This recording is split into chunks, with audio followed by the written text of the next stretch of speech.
Et merci de nous avoir rejoints pour notre conférence du Hub Créatif de Sorin dédiée à la thématique des industries culturelles et créatives. Elles sont encore aujourd'hui jugées donc, comme secondaires en termes d'économie et d'emploi. Il y a encore une dizaine d'années de cela, mais elles font aujourd'hui l'objet de nombreuses politiques européennes, nationales ou même régionales, qui reconnaissent leur impact positif sur la relance de l'économie, sur l'identité, mais aussi sur l'attractivité des différents territoires. Donc, les entreprises dites créatives ou culturelles représentent vraiment une multitude de métiers dont on ne peut pas s'imaginer d'ailleurs. On fera une petite idéation tout à l'heure là-dessus, dans des domaines vraiment qui sont très variés et qui n'ont pas fini d'évoluer encore aujourd'hui. Donc, les activités deviennent de plus en plus multidisciplinaires et hybrides et elles jettent souvent des ponts vers les autres secteurs de l'économie. Donc, face à ce constat, donc nous souhaitions aujourd'hui mettre en avant les atouts de ce type d'industrie. Et pour cela, nous allons accueillir donc Virginie Civray, qui est directrice du fonds d'investissement Start Invest. Elle nous partagera donc son point de vue sur la manière dont les industries créatives, culturelles et créatives peuvent inciter donc au redéploiement économique d'un territoire et comment surtout Start agit en ce sens. Catherine Dormal enchaînera ensuite. Elle est animatrice et responsable des expositions au Centre culturel de Sorin et elle mettra en lumière donc, le vivier artistique cérésien au travers de l'événement Montmartre à Sorin, parcours d'artistes, qui aura lieu le 12 et 13 juin prochain. Elle vous en dira plus tout de suite.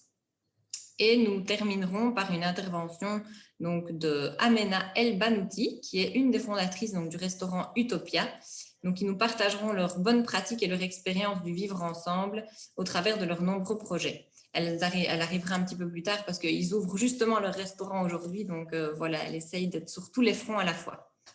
Je vous remercie vraiment chaleureusement d'être là, d'être présente ce matin malgré vos agendas bien chargés.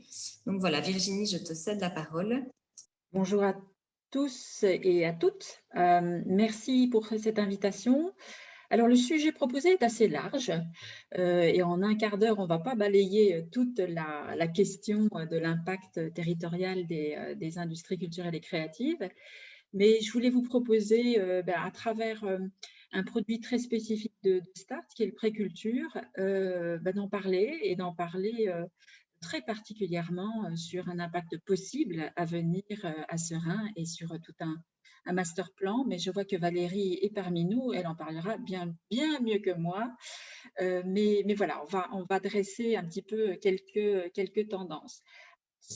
Pour ceux qui connaissent pas Start, je vais quand même rebrosser un tout petit peu notre portrait. Start, c'est un fonds d'investissement.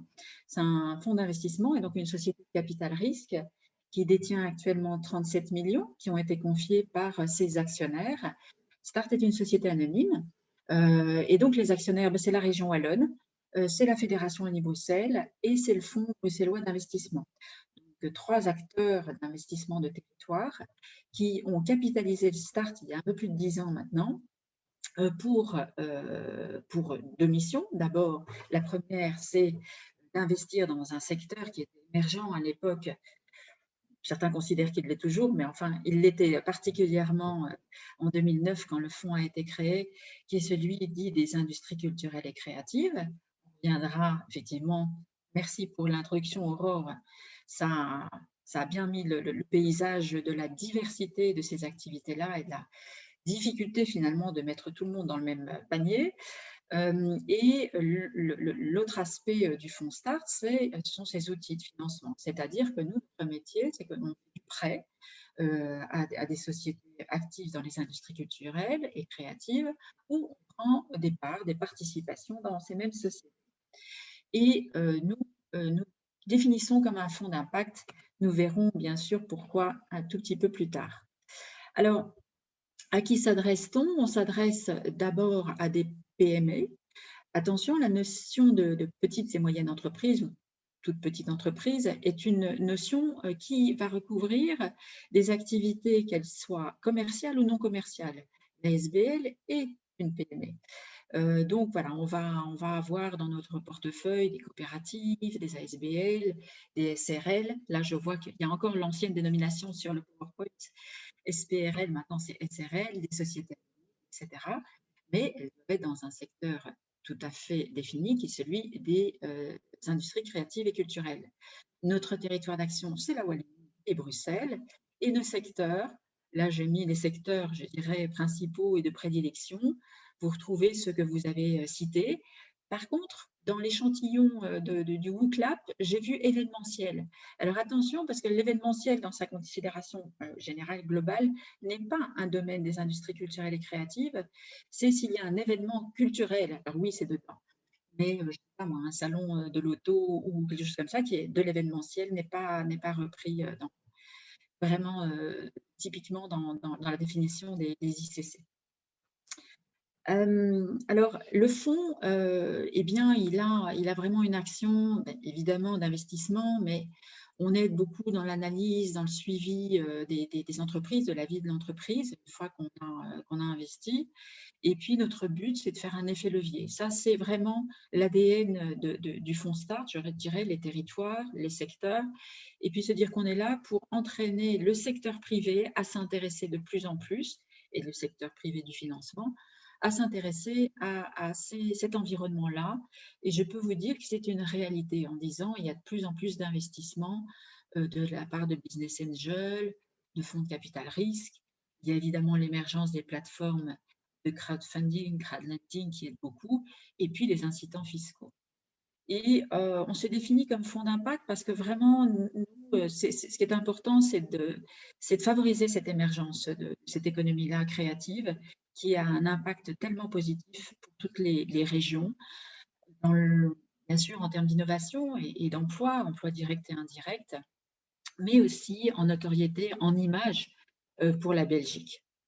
Alors, je voulais resserrer mon propos sur un produit très particulier qui existe depuis 2017 chez nous, qui est le Préculture, et qui est vraiment quelque chose qui est attaché au territoire. Alors, celui-ci s'adresse à des institutions culturelles. Alors, elles peuvent être privées, enfin, je veux dire, être commerciales ou non commerciales. Et par cet investissement-là, on veut vraiment permettre à ces institutions de se projeter loin dans l'avenir avec des projets ambitieux qui vont avoir un impact sur le développement du territoire, évidemment pour l'accueil du public, pour le développement de sa programmation d'abord, l'accueil du public et il est souvent question aussi du développement de la digitalisation. Et dans ces dossiers-là, qui sont des dossiers importants, on accompagne vraiment l'opérateur. On dit toujours que le problème n'est pas de voir grand ou petit, mais de voir très loin. Et ça, c'est vraiment le credo du Préculture, puisque parfois, c'est des projections jusqu'à 20 ans. Et c'est rare, en tout cas dans l'environnement des institutions culturelles, de se permettre cette projection à si long terme. Souvent, je dirais que le chemin de fer, c'est au maximum un contrat programme, c'est au maximum 5 ans. Donc, souvent, on voit que les gestionnaires des institutions ont du mal ou s'autorisent peu à prévoir plus loin. Et donc, nous, le Préculture, c'est vraiment pour pousser à ça et pour pousser à vraiment voir quel est son modèle économique, comment il s'insère dans le tissu. Pardon, dans le tissu local et comment il peut avoir des effets de débordement, d'entraînement au niveau du territoire. Alors, je vous passe les détails du Préculture, hein, jusqu'à 2 000 €, donc ce sont des gros investissements et des gros investissements qui passent souvent par de l'infrastructure, de la création de lieux ou de la rénovation profonde de lieux. Alors, les opérateurs éligibles sont tous ceux qui ont soit un contrat programme avec la Fédération Wallonie-Bruxelles, soit ceux qui s'engagent finalement à respecter la politique culturelle de la Fédération Wallonie-Bruxelles pour leur développement et sur la durée.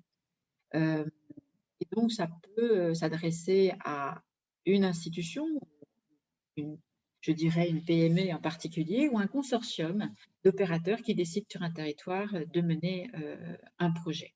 Et les villes et communes sont éligibles, évidemment, dans ce projet-là.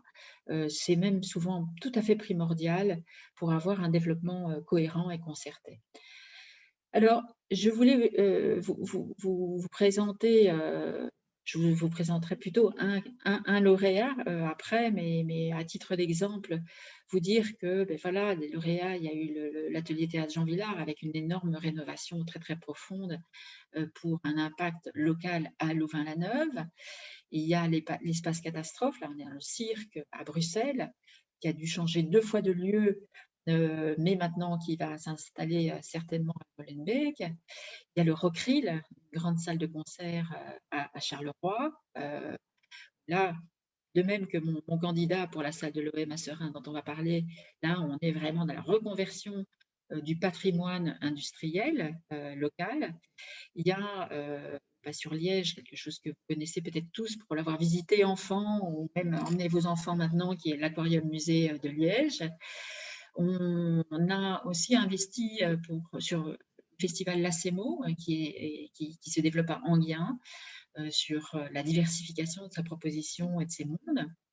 Et puis plus récemment, Musée Horta à Bruxelles qui va ouvrir un deuxième musée qui est l'hôtel Anon. Donc vous voyez, ce sont à chaque fois des gros projets qui sont menés sur plusieurs années. Et excusez-moi, pour resserrer alors sur Serein, sur la province de Liège, je vais vous parler de la future salle de concert de l'OM à Serein. Alors pour revenir sur quand même le territoire, c'est important qu'on parle de territoire. Qu'est-ce que ça représente? La province de Liège, c'est plus d'1 million d'habitants, un territoire de plus de 4000 km². Donc, si on resserre à l'arrondissement administratif de Liège, on est sur à peu près 620 000 habitants et avec un territoire qui est au centre de l'Eurégion. C'est vraiment une place stratégique très importante où la culture a vraiment son rôle à jouer. Et à moins de 2 heures de route de ce centre-là, vous avez près de 3 millions de publics possibles, avec des villes comme Bruxelles, Namur, Aachen, Maastricht, Cologne, Anvers, etc. Et donc vraiment, le lieu et le positionnement est important. Quand on parle de développement ICC dans le territoire, c'est vraiment très important dans le développement de vraiment aller situer géographiquement comment on se situe dans un tissu déjà existant et quel pouvoir d'attractivité territoriale on a sur le projet à mener. Il y a beaucoup de projets à Liège, dans la province de Liège, sur les 10 ans à venir, des choses très ambitieuses. Et je dirais que la stratégie de développement de la politique culturelle a été au cœur de pas mal de politiques. Et on sait que Liège était candidat malheureux de la capitale de la culture 2017, mais néanmoins, ça a fait naître beaucoup de niveau infrastructure de projets. Alors, il y a eu, pour n'en citer que quelques-uns, la gare des Guillemins, évidemment, le développement de la Cité Miroir, le théâtre de la place qui est de Liège avec son beau projet, la tour des finances, etc. Et puis tous les projets à Serein et avec ce master plan dont on va certainement parler et qui a un énorme développement où on voit que la zone d'influence de la coopération culturelle, province de Liège, les centres culturels, est très importante. Et sur cette carte des collaborations, eh bien, il y a une zone pôle musique qui est vraiment la question au cœur du développement du projet réserve. Alors, cette salle de l'OM, je ne sais pas combien d'entre vous la connaissent, l'ont connue dans un piteux état, dans un bon état, etc. En tout cas, la bonne nouvelle, c'est que la ville de Serein a commencé à s'en occuper, je pense, à partir de l'année 2016 et à développer toute une politique de rénovation, réhabilitation. Et au cœur du master plan mené sur le développement urbanistique de Serein, eh bien, cette salle de l'OM a une place très particulière. Alors, elle se situe en bord de Meuse, comme vous voyez, et en face du célèbre stade du Standard de Liège, donc une très belle position. C'est un beau bâtiment historique, un architecte des Bains de la Saunière, qui a été aussi l'auteur du Baston World Museum, et c'est vraiment un élément de patrimoine très important. Alors, la première action a été une sauvegarde du bâtiment et puis des premiers travaux, et puis un lancement d'appel à un concessionnaire pour l'exploiter. Pourquoi? L'exploiter en salle de musique, une salle de concert de 1500 places debout. À cela, il y a une plus petite salle de à peu près 300 places qui est prévue, un espace café-restaurant assez important. Et donc, c'est un lieu emblématique qui est reconverti, pas à la légère. Pourquoi est-ce qu'on en est arrivé à cette proposition de nouvelle salle de concert? Parce que justement, au sein de la région, le constat a été fait qu'il manquait ce genre de gabarit de salle et que plus globalement, au sein du tissu wallon, je dirais, des opérateurs des arts de la scène, il manquait des salles pouvant accueillir cette capacité de public. Donc, c'est important, je veux dire, par rapport à nos voisins, qu'ils soient étrangers ou en Flandre, de pouvoir aussi donner cette offre et par là même avoir une nouvelle attractivité sur le territoire. Alors, l'appel à concession est toujours en cours et en négociation. Euh, nous avons chez Start tout à fait analysé ce projet-là et donné un goût favorable pour financer un des candidats possibles, parce qu'on croit que c'est vraiment une belle histoire, avec un impact sur le territoire direct qui est très visible. Il y a la sauvegarde du patrimoine industriel tout à fait remarquable. Il y a la rénovation urbaine avec le master plan, parce que je suis passée rapidement sur la, la position de l'OM, mais la position de l'OM, c'est on est le long du parc de Trasanster et à côté de cela, il va y avoir un lieu dédié à toutes les TPE, PME actives dans la culture et les industries créatives. Pas loin, tout un lieu dédié aux PME avec une activité générale plus globale.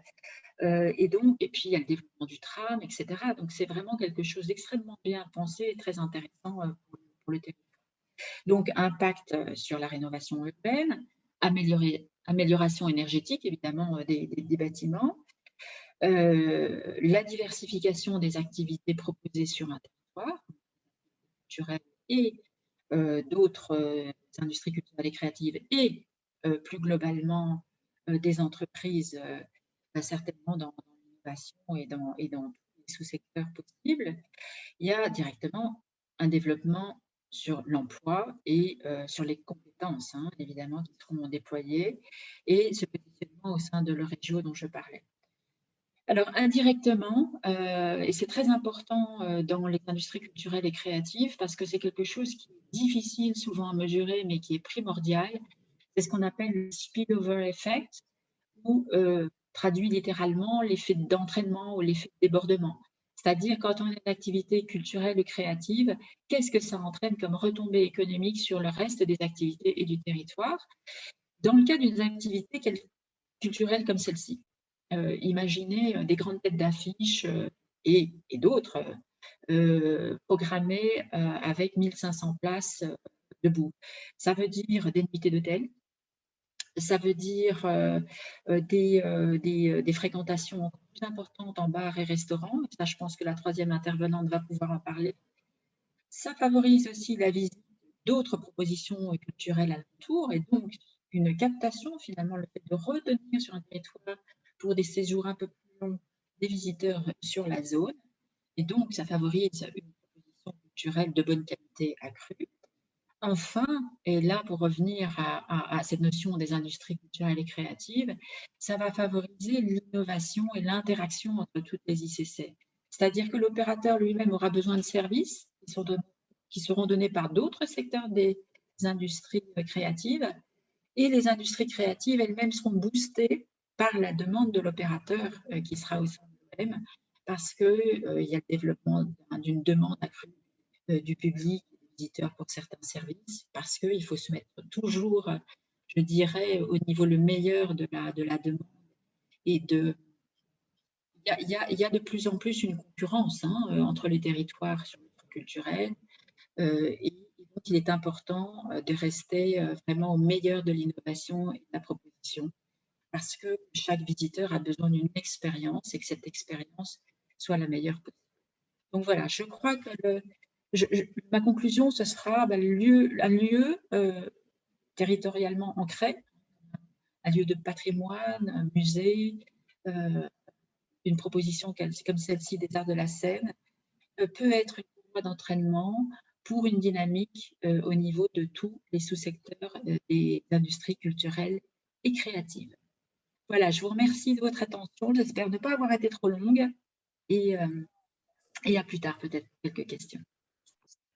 Bonjour à tous, je m'appelle donc Catherine Dormal, j'habite à Liège et je travaille au Centre culturel depuis maintenant 14 ans, où j'ai commencé comme responsable des expositions et puis au fil des années, j'ai pris en charge pas mal d'autres projets comme la parade des Fieri-Féri, la programmation humour ou d'autres activités avec les ASBL de Serein.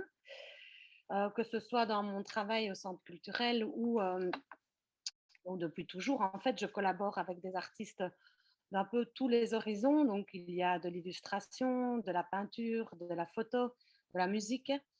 Et j'ai probablement, depuis 14 ans, travaillé avec plus de 400 artistes de la province de Liège ou même de Belgique.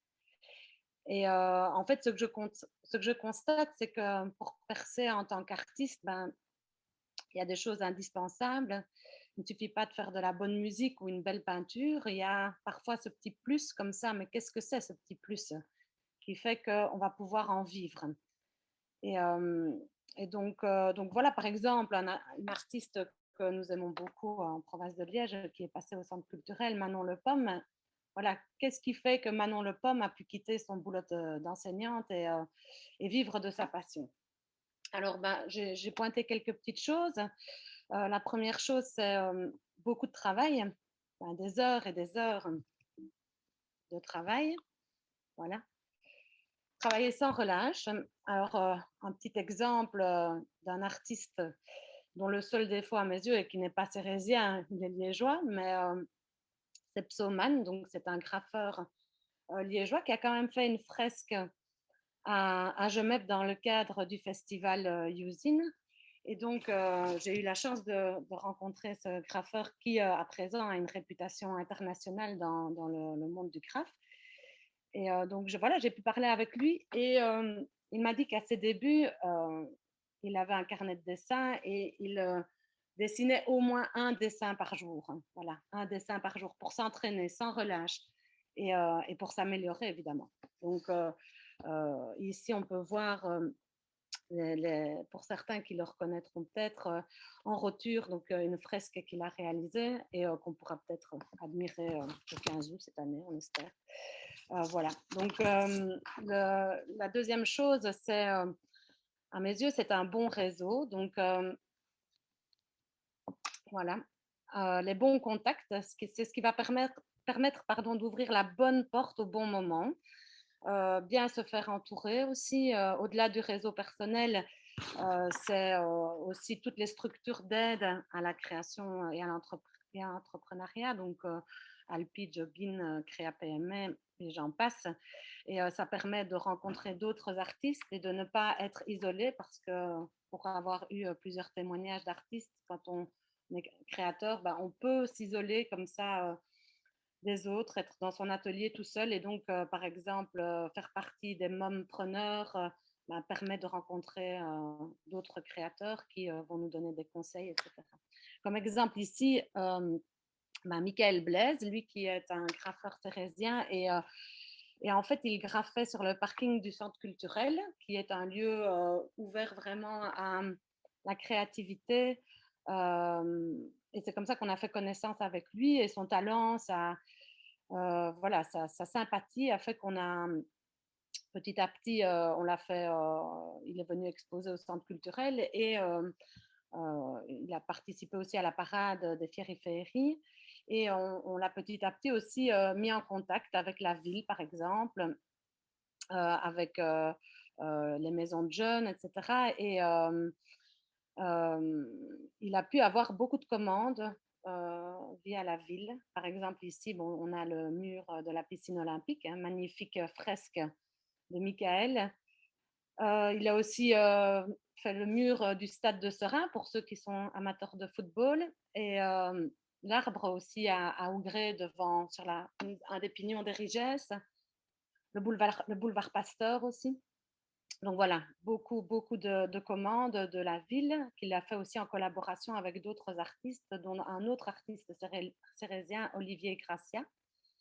Ces deux artistes vont exposer au parcours d'artistes Montmartre à Seraing, au centre culturel. Donc ce parcours d'artistes, j'en parlerai un peu plus tard. La troisième chose à mes yeux qu'il faut avoir pour vivre de sa passion, c'est de l'audace, de la confiance en soi, oser se jeter à l'eau et se confronter aussi. Voilà, comme exemple, j'ai envie de parler de Pascal Missoten, qui est un photographe nature cérésien. Il fait partie du King Club Photo de Seraing et donc chaque année, ils viennent exposer des magnifiques photos au centre culturel. Et j'ai eu la grande chance de le rencontrer durant cette exposition. Il est vraiment passionné par la faune et la flore sauvage. Il faut l'entendre en parler, c'est fascinant.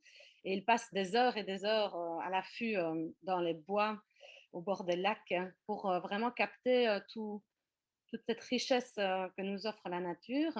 Et il est passionné voilà, par les martins pêcheurs d'Europe. Donc, pour la 5e année, donc il les photographie.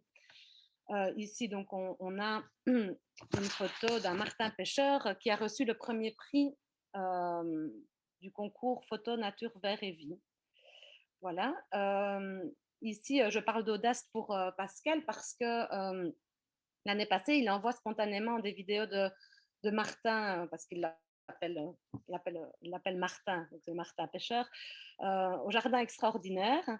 Et quelques jours plus tard, quand il est à l'affût dans une de ses tentes au bord d'un lac, il reçoit un coup de fil du réalisateur du Jardin extraordinaire qui lui propose donc de travailler avec lui, vu la qualité de ses images.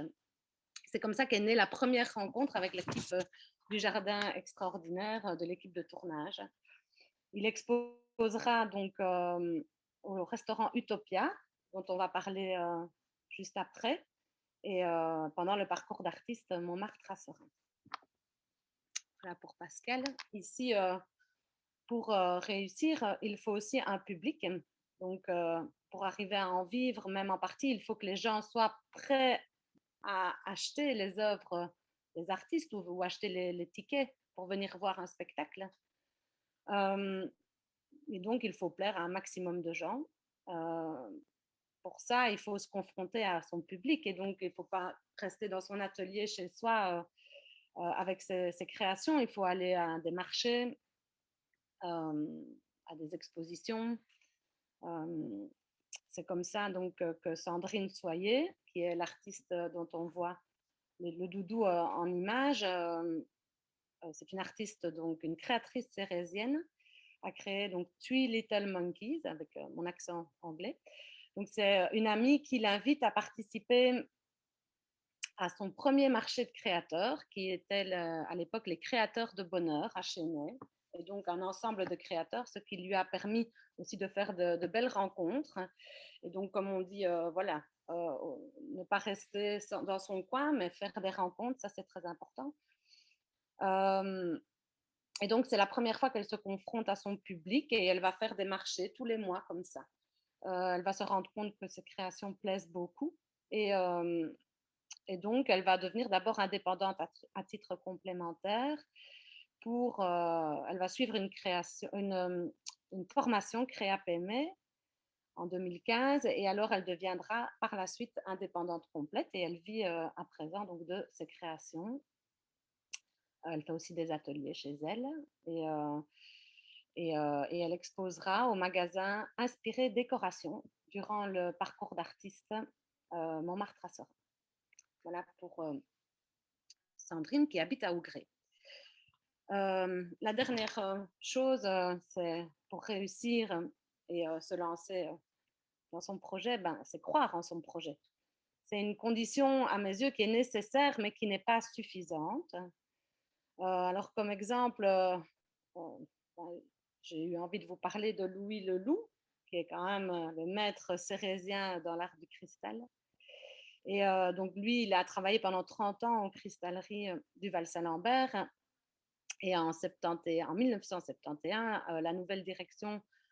Duval désapprouve un peu l'orientation novatrice qu'il va donner au cristal et donc il décide alors de quitter les cristalleries pour se lancer et créer son propre atelier, devenir artiste indépendant et laisser libre cours à sa créativité. Donc il va maintenant, bon, j'imagine que vous le connaissez tous, donc il va participer à des expositions dans le monde entier et il a même un musée au Japon qui lui est dédié. Ici, on peut voir en photo la Madone de la Reine, qui est une statuette qu'il a offerte à la reine Fabiola lors d'une de ses visites. Voilà. Malheureusement, je ne l'ai pas contacté pour le parcours d'artiste. On verra l'année prochaine, peut-être.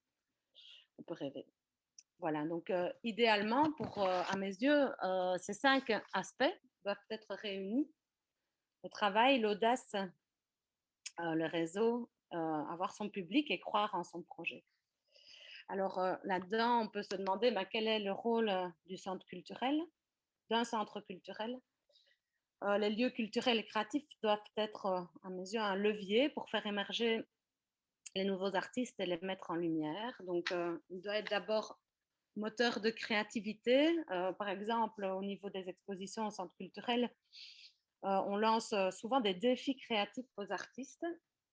Et donc, une fois par an, on leur propose un thème particulier pour lequel ils vont créer une œuvre originale sur ce thème. Donc, on a fait Woodstock, on a fait Hitchcock, on a eu le macabre, le rétro. Donc, ce sont tous des thèmes comme ça qui parfois correspondaient à un événement particulier au centre culturel, comme quand on a fait notre événement sur Woodstock l'année passée.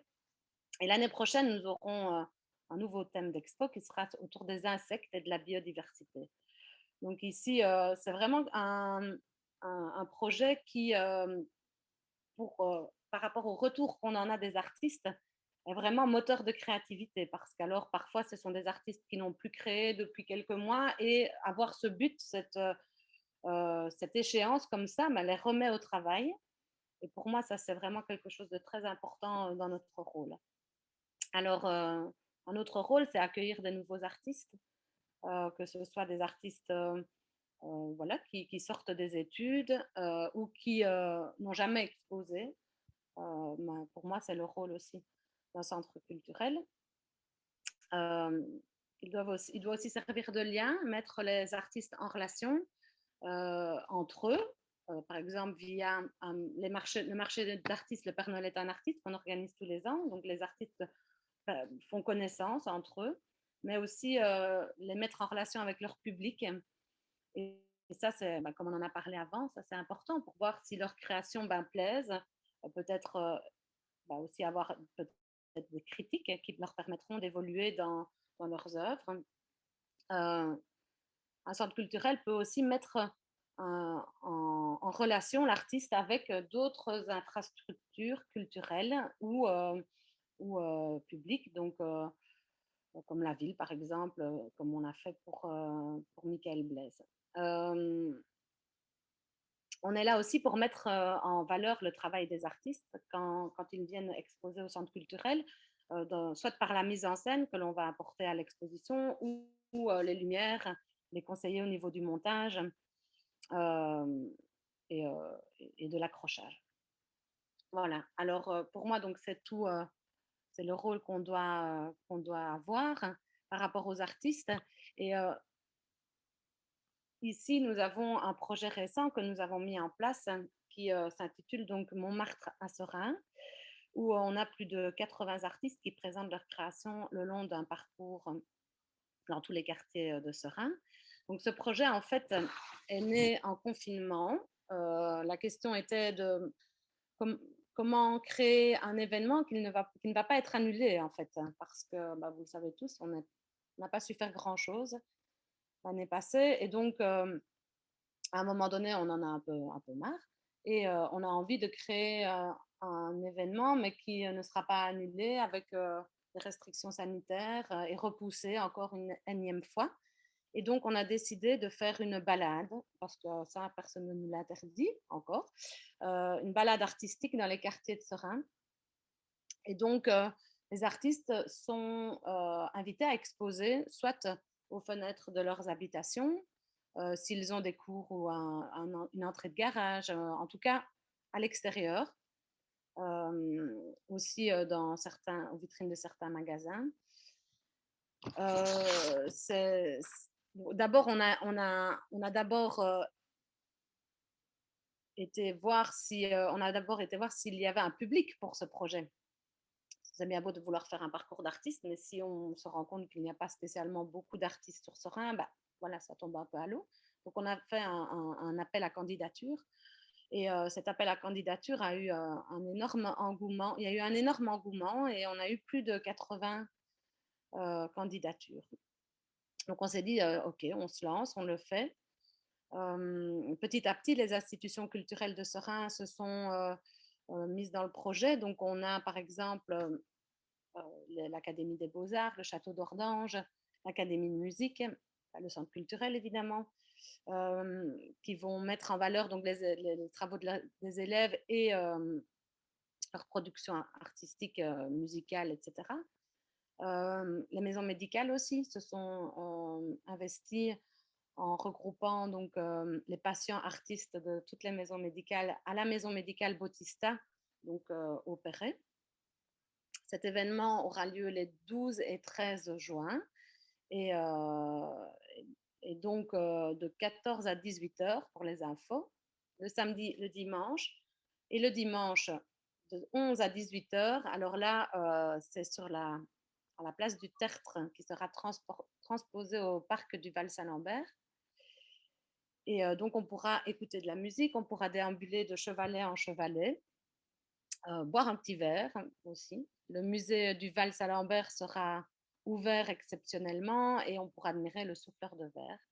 Il y a aussi une balade qui est prévue avant cela dans les bois. Donc ça, c'est le syndicat d'initiative qui peut vous renseigner à ce niveau-là parce que c'est avec eux qu'on collabore sur ce projet. Et pour toutes les infos, vous pourrez retrouver les cartes des balades et tout ce dont vous avez besoin de savoir sur notre site internet, donc www.centreculturel-de-seraing.be. Et je vous invite vivement à venir vous balader en espérant qu'il fasse beau durant ce week-end du mois de juin. Donc, pour conclure, on peut dire que travailler sans relâche, se créer un réseau, avoir de l'audace, rencontrer son public et croire en son projet, c'est selon moi les ingrédients qui peuvent permettre aux artistes de vivre de leur passion. Et c'est avec des projets comme Montmartre à Seraing qu'un centre culturel peut y contribuer. Voilà. Merci de votre écoute. Merci Catherine, la transition est parfaite pour qu'Amina nous partage son expertise et ses bonnes pratiques par rapport à la mise en place de leur restaurant Utopia qui ouvre aujourd'hui en plus. Donc, merci Amina beaucoup d'être là avec nous. Oui, du coup malheureusement on n'a pas pu assister aux interventions précédentes parce que là c'est le rush total quoi. On ouvre dans 5 heures, 6 heures. Et donc, parlons un peu de nous de manière très brève. Alors, derrière Utopia, c'est Benjamin et moi. Je vais l'appeler pour qu'il me fasse un coup. Ben, il arrive pour vous faire un coucou. Et donc, on a créé Utopia. On se situe à Richapuis 40 à Seraing. C'est un restaurant éco-responsable, mais aussi un lieu d'activité. Coucou tout le monde, bonjour.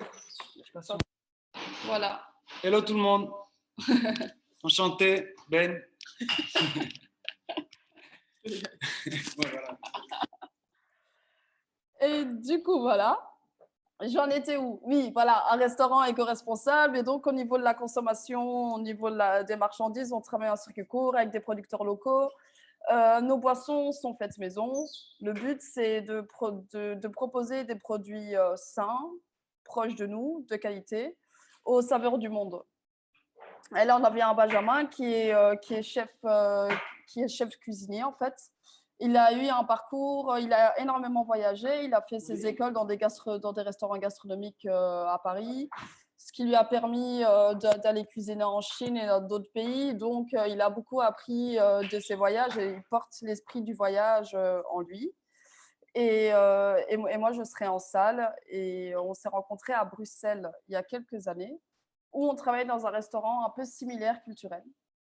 Et donc, c'était un restaurant, on organisait régulièrement des concerts et des jam sessions.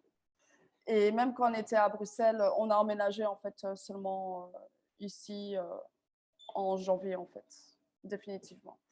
Et donc, on était à Bruxelles, on organisait déjà beaucoup d'événements. On faisait des tables d'hôtes, des brunchs. On était dans des collectifs d'artistes. On organisait des projections, des concerts, des sessions concerts intimistes. On faisait pas mal de choses, en fait. On est passionné par l'art. Ben a sa passion, c'est la cuisine. Moi, j'aime beaucoup écrire également. Et donc, ce qu'on voulait, c'est créer notre lieu, en fait. Juste être indépendant, parce que lui, en tant que cuisinier, il n'avait jamais une liberté totale sur sa cuisine, parce qu'il y a toujours un patron qui va venir le voir concernant, je ne sais pas, tes produits sont trop chers, on fait plutôt ça comme ça. Et moi, j'ai un parcours dans le social, et au cours de mes différentes expériences, je n'avais pas trop aimé travailler en structure, parce que je trouvais que c'était très contraignant. Je pense qu'à un moment, quand je suis arrivée, on parlait d'administratif et je trouvais que c'était beaucoup de temps perdu et de contraintes. Et donc, voilà, on s'est dit qu'on allait se lancer à deux, créer notre lieu. On avait dans l'idée de faire un tour du monde et justement visiter des lieux alternatifs similaires pour ensuite créer notre projet. Et un jour, en retour de vacances, le beau-père de Benjamin qui habite Serein nous dit qu'il y a un restaurant qui n'est pas occupé. Et donc, on va visiter ce restaurant. Et là, on s'est dit, bah ouais, en fait, c'est là, quoi. Donc, on a annulé notre voyage, on s'est installé à Serein et on a lancé Utopia. Je vais juste essayer de partager l'écran si c'est possible. Ok, je pense que ça va être plus simple pour expliquer nos différentes activités. Mais donc, il y a vraiment une dynamique qui est omniprésente et écologique. Voilà, que ce soit dans notre approvisionnement, on a comme objectif le zéro déchet.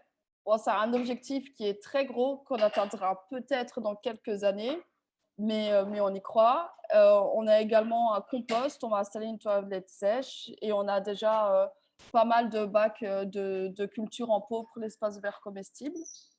On fait également pas mal d'activités, des ateliers de cuisine pour enfants et adultes, des ateliers d'écriture, une initiation au potager, parce que le but, c'est dans un rapport de sensibilisation, de transmission et de partage.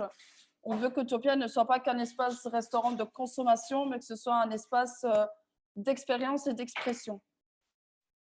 Donc, c'est pour ça que la partie culturelle là-dedans rentre en jeu, parce que d'ailleurs, le 20 juin, on organise la fête de la musique. On a vraiment la volonté de mettre en avant des artistes.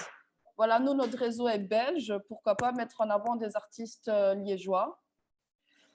Et donc, voilà. Mais c'est vrai que la naissance d'Utopia vient vraiment de notre engagement social, écologique et notre amour pour l'art et les rencontres, quoi. C'est un peu comme un retour aux prémices de notre civilisation et de ce qu'on a perdu, quoi. La créativité, la simplicité, la bienveillance, juste considérer l'autre. Voilà, ça peut paraître un peu bateau, mais c'est des choses qu'on n'a plus. Et au cours de nos différents événements, au cours de tout ce qu'on a pu organiser, on voit qu'on répond à un besoin. C'est un besoin fondamental, comme de boire et de manger, que d'apprendre, de rester curieux, d'avoir des expériences sensorielles. Et donc, voilà, c'est tout ce qu'on veut faire. J'espère que je ne suis pas allée dans tous les sens, parce que... Voilà. C'est super. Merci pour ton partage. C'est super inspirant et moi, ça me donne la patate. Donc, malheureusement, Valérie, on est complète toute cette semaine.